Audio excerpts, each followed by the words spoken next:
ओम साई राम। बाबा से जुड़ी कुछ कहानियाँ के बारे में कहती हूँ। शिरडी के लोग शुरू में साईं बाबा को पागल समझते थे, लेकिन धीरे धीरे उनकी शक्ति और गुणों को जानने के बाद भक्तों की संख्या बढ़ती गई। साईं बाबा शिरडी के केवल 5 परिवारों से रोज दिन में 2 बार भिक्षा मांगते थे। वे टीन के बर्तन में तरल पदार्थ और कंधे पर टंगे हुए कपड़े की झोली में रोटी और ठोस पदार्थ इकट्ठा किया करते थे। सभी सामग्रियों को वे द्वारका माई लाकर मिट्टी के बड़े बर्तन में मिलाकर रख देते थे। कुत्ते, बिल्लियाँ, चिड़ियाँ निसंकोच आकर उस खाने को कुछ अंश खा लेते थे। बची हुई भिक्षा को साईं बाबा भक्तों के साथ मिल बांट कर खाते थे। एक बार साईं के एक भक्त ने साईं बाबा को भोजन के लिए घर पर बुलाया। बाबा निश्चित समय से पूर्व ही साईं बाबा कुत्ते का रूप धारण करके भक्त के घर पहुंच गए।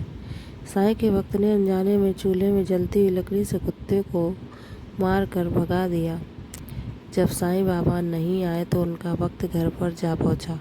साईं बाबा मुस्कुराए और कहा, मैं तो तुम्हारे घर भोजन के लिए आया था, लेकिन तुमने जलती हुई लकड़ी से मार कर मुझे भगा दिया। साईं का भक्त अपनी भूल पर पछताने लगा और माफ़ी मांगी। साईं बाबा ने स्नेहपूर्वक उसकी भूल को क्षमा कर दिया। ये कहानी तो भोजन की थी, सभी प्राणियों का हिस्से की। अब उदी की कहानी के बारे में बताते हैं। उदी की महिमा। लक्ष्मी नामक एक स्त्री संतान सुख के लिए तड़प रही थी। एक दिन साईं बाबा के पास अपनी विनती लेकर पहुंच गए। साईं बाबा ने उसे उदी यानी बबूत दिया और कहा, आधा तुम खा लेना और आधा अपने पति को दे देना। लक्ष्मी ने ऐसा ही किया। निश्चित समय पर लक्ष्मी गर्भवती हुई। साईं के इस चमत्कार से वह साईं के भक्त बन गई और जहाँ भी जाती साईं बाबा के गुण गाती।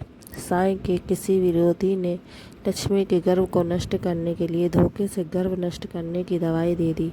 इससे लक्ष्मी को पेट में दर्द एवं रक्तस्राव होने लगा।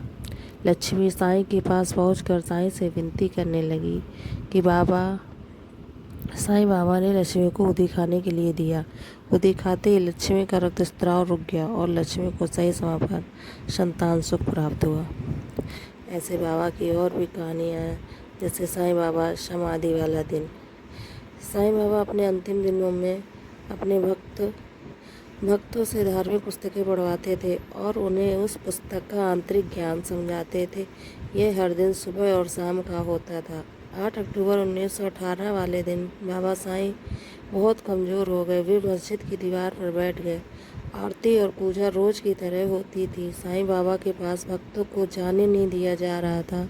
बाबा बीमार जो हो गए थे। कुछ लोग एक चीते के साथ गांव में आए, कुछ तमाशा दिखाकर पैसा कमाने। चीता भी बीमारी की वजह से कमज़ोर हो गया था। जब चीता बाबा के सामने आया, तब साईं बाबा ने उस बीमार चीते की आंखों में देखा। चीते ने भी बाबा को इस तरह देखा कि वो कह रहा है कि हे साईं बाबा, मुझे अपनी मुक्ति दिला दो, अब मुझे मुक्ति दिला दो इस दुनिया से। चीते की आंखों में आंसू थे। बाबा ने उस चीते की मदद की,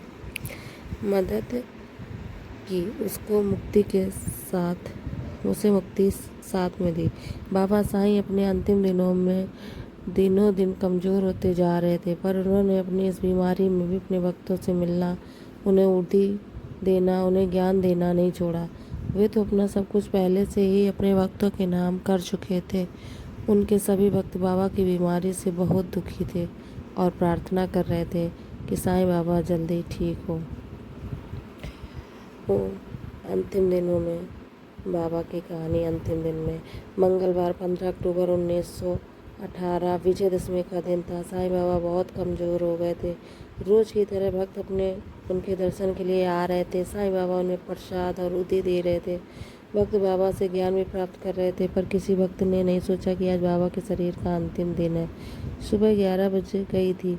दोपहर की आरती का समय हो गया था और उसकी तैयारियाँ चल रही थी कि कोई दैविक प्रकाश बाबा के शरीर से समा गया। आरती शुरू हो गई और बाबा साईं का चेहरा हर बार बदलता हुआ प्रतीत हुआ। बाबा ने पल पल में सभी देवी देवताओं के रूप में दर्शन अपने भक्तों को कराए। वे राम, शिव, कृष्ण, वित्तल, मारुति, मक्का, मदीना, जीसस क्राइस्ट के रूप में दिखे। आरती पूर्ण हुई।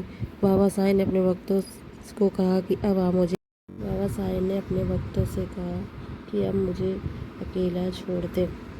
सभी भक्त वहाँ से चले गए। साईं बाबा के तब एक जानलेवा खांसी चली और खून की उल्टी हुई। तात्या बाबा का एक भक्त जो मरण के करीब था, वो अब ठीक हो गया। उसे पता भी न चला कि वो किस चमत्कार से ठीक हुआ। वह बाबा को धन्यवाद देने बाबा के निवास आने लगा, पर बाबा का सांसारिक शरीर तो यहीं रह गया था।